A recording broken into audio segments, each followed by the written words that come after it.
The Alhambra in Grenada, Spain, is an ephemeral reflection from one of Spain's most defining cultural episodes. It is an ode to the magnificent architectural finesse of the Islamic Moorish civilization of the 13th century, functioning as a residence for the kings of the time, the Nasrids.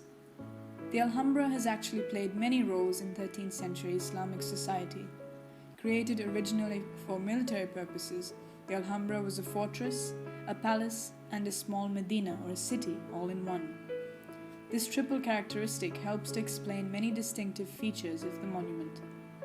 The Alhambra was essentially a fortress built to safeguard the kingdom, surrounded by a city. The exact chronological development of the palace city of the Alhambra is hard to determine, even with the help of surviving inscriptions, which can be used to date the decoration of a particular wall, but not necessarily the underlying structure. Some of these manuscripts were unfortunately lost, damaged, or even in the case of one of them, altered.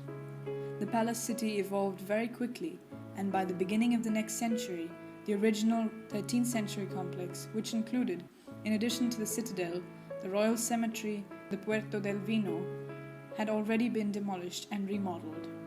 Because it functioned as so many things, the Alhambra had to adapt to different types of parameters all at the same time. It had to be a safe haven, it had to be aesthetically pleasing for its inhabitants, and it had to embody the power of the dynasty it housed. Hence, the Alhambra is known for innovative additions like concealed ramps, underground submerged baths, and interior cooling systems. That the most beautiful parts of the Alhambra have survived at all is in fact a miracle, for in a paradox, almost all of the magnificent ornamentation was crafted neither in marble nor alabaster, nor even in humble stone, but rather in the cheaper and more easily destructible materials of plaster, wood, and tiles. Ibn Zamraq was a very famous court poet of the time, and his poems cover the filigree work of the Alhambra, making it into what is sometimes known as the most luxurious book of poems ever published. One of the oldest still surviving, this monument is reputedly the most visited site in the world after the Taj Mahal in India.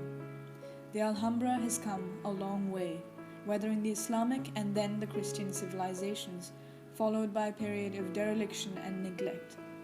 But statistics aside, this timeless landscape is an inspiration, a model of hope and perseverance, and truly, there is a lesson in that for us all.